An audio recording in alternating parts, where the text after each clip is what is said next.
Christiansburg football broadcasted on Mix 100.7 FM in Christiansburg. You can hear it on Mix 100.7 FM on the internet as well. Kyle Bailey, the outstanding play-by-play guy for the Christiansburg Blue Demons. Partner Darren Graham, also very good, famed Christiansburg quarterback. And I'll tell you, you can't listen to those guys without not having a good time.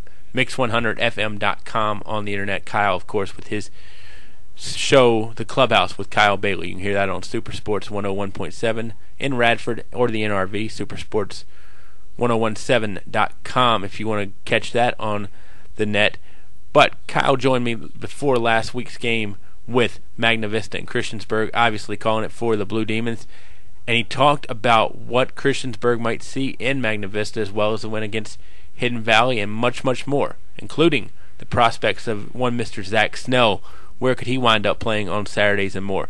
Kyle Bailey on the Sports Buffet podcast. Check it out, The Clubhouse with Kyle Bailey, 4 to 6 weekdays on Super Sports 101.7. Kyle Bailey, voice of the Christiansburg Blue Demons. You can hear him Mix 100 FM in the Christiansburg area or on the internet, World Wide Web. Wonderful tool. And I'll tell you, Kyle, this is one of the games I have been waiting for since week one now. Magna Vista, Christiansburg. It's at Christiansburg on Friday night. Let's talk about how the teams got there. Christiansburg this past week had a tough one with Hidden Valley. Tell me what the Blue Demons did well. Well, they came out, and Brendan Motley was coming off a 3-week layoff after the high ankle sprain against Cave Spring, their only loss of the year. And not to make excuses for him, but you lose a guy like Brendan Motley. That kind of contributed to them blowing their undefeated season. But he came back with a little bit of a chip on his shoulder, wanted to come back and play well, and really prove to anybody who had some doubts that Christiansburg was in fact legit. He played really well early on, sharp throwing the ball, tweaked the ankle a little bit, and looked a little bit less sharp. But they really relied heavily on Zach Snell, their senior tailback. 102 yards rushing, 4 touchdowns. Looked spectacular. They forced 6 turnovers from Hidden Valley, a couple interceptions, a couple of fumbles, including one on Hidden Valley's first offensive play of the game. Christiansburg actually made it 14-0 in the first minute and 25 seconds of that game. 41-20 was the final score there. It was never really close throughout. Hidden Valley kind of made a late push there, but the game was pretty well in the bag by that point. I'm going to ask you a tough question. I think most people would probably consider most valuable player on Christiansburg to be Motley because, like you talked about, he's not in there, they lose. But maybe is their best player in terms of if you had a Player of the Year type award, would that guy be Zach Snell?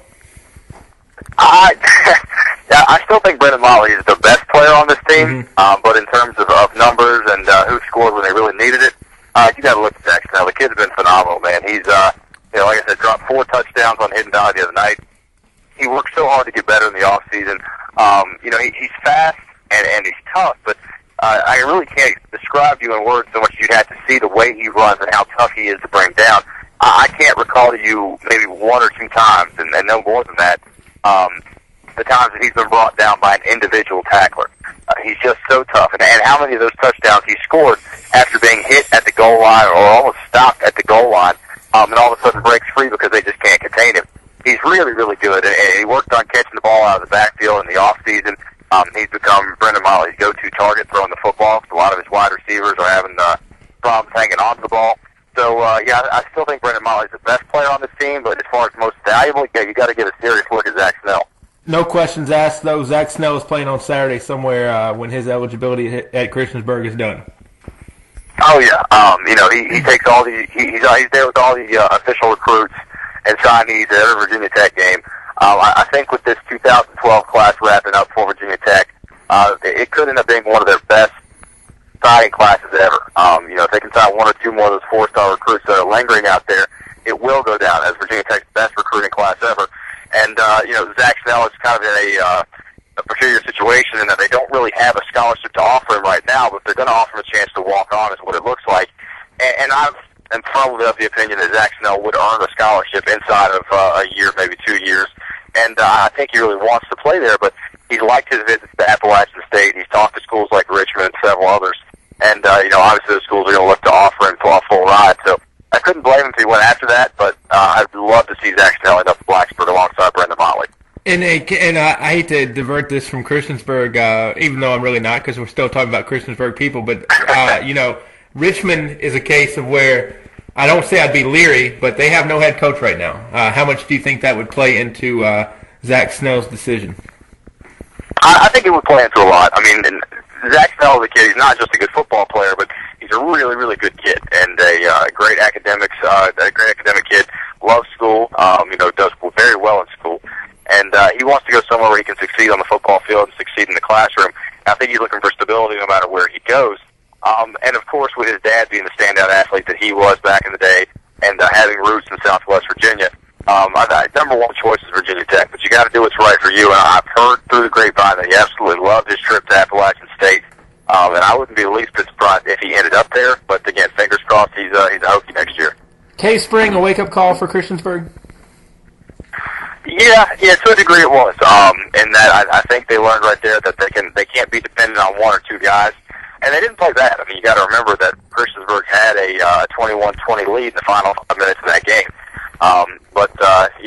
The four elements there, coupled with the fact they were seeing a quarterback they didn't expect to see, and a 2,000-yard rusher in Sam Wright, it really worked out for Cave Spring, who played motivated football. And I think it was sort of a wake-up call, and it might have happened to them at the best possible time. There's still some questions with the defense that looked, just impenetrable to start the year, and then the last couple weeks there, they really had some problems. So, I think if you're going to lose, Christiansburg picked the perfect time to do it, and if they've made the appropriate adjustments, it might be the perfect wake-up call, yeah. Sam Wright, obviously one of the better players in the Timesland area up there. What impressed you about him when you saw him play? He's such a smart runner. He's not in a hurry. Does a great job following his blocks, and when he needs to find that extra gear, he's got it. And I was impressed by that.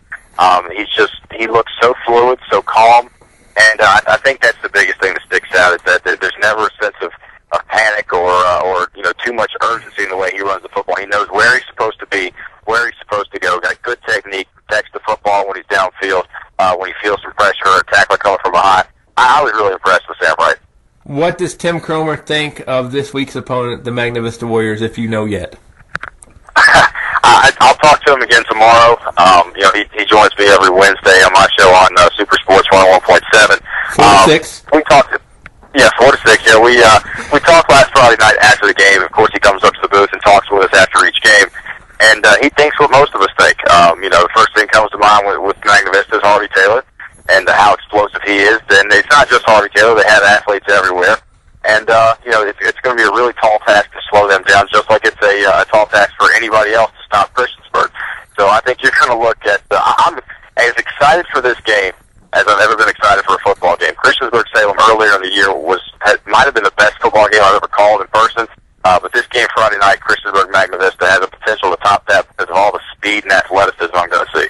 Well, you're my number one choice for Friday because that is absolutely a great game. I think great one for the fans to be at, and really funny how the schedule works out with Magna Vista having an undefeated record, but they're having to come to Christiansburg. Yeah, it is, and that's just you can attribute that to that VHSL PowerPoint system, man, and how much of a factor strength the schedule plays, and what your opponents do throughout the season, and how that can really benefit you. Of course, the prime example there being Pulaski County, 1-9 regular season, but because their schedule was such a minefield, and it really was maybe the toughest schedule in the history of the VHSL. I can attest to that. They got them in, and that same situation there with Christiansburg and Magna Vista. And I'll say this: Hidden Valley, the team that Christiansburg just beat on Friday. Christiansburg gave them a pretty sour parting gift there because Hidden Valley was the team that actually handed Christiansburg that number one seed. If the Titans don't come back from a 2-touchdown deficit on the final week of the regular season to beat Cave Spring, you're talking about probably a tie in the points right there between Magna Vista and Christiansburg, and the Warriors are the number one seed. So it's funny the way this whole system works, man. Give me whose camp you would like to be in better. Magna Vista came off that 1-point victory over Salem last week in overtime.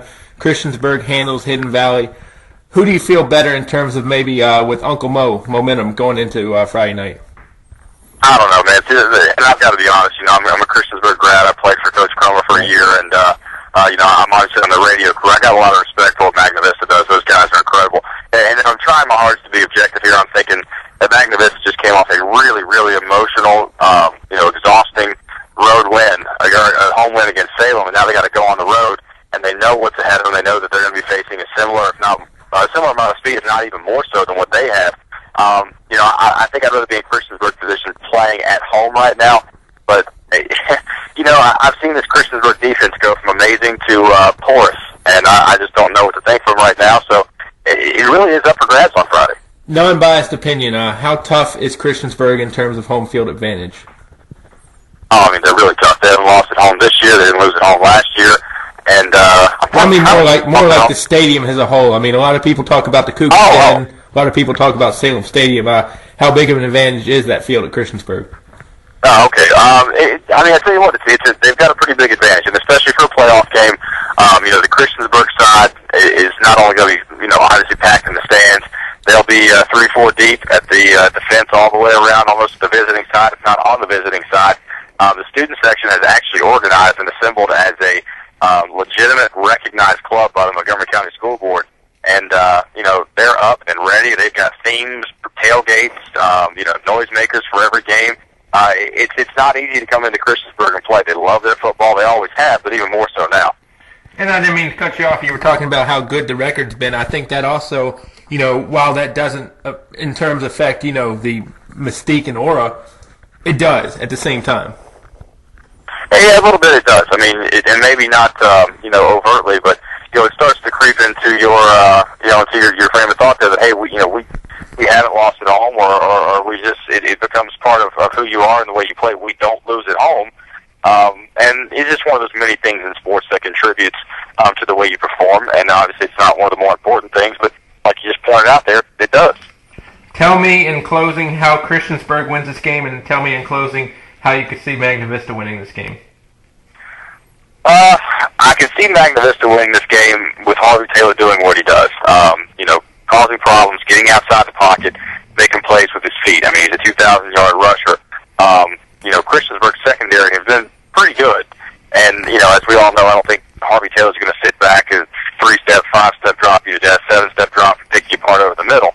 He's just a playmaker. And if Christiansburg can contain him a little bit, keep him in that pocket, and make him beat him with his arm, Christiansburg's got some good size and speed in that secondary. They'll be fine. They get a pretty good pass rush up front. They've just got to contain Harvey Taylor and keep him off the sidelines and avoid getting beat that way. Christiansburg has got to do what they do. They got to dominate the line of scrimmage. They got to run the football. If they can sustain drives, that's great. Take some time off the clock and end up with a touchdown. Or, they've been all season just scoring at any given point from anywhere on the field because they've got that kind of breakaway speed at every position in the backfield. Defensively, they've got to stop the run. So there's a lot that goes into this game Friday night. I'm sure it's coming through with me talking to you, but I'm excited to get out there. And I'm going to give the obvious key. Cannot turn the ball over if you're either team.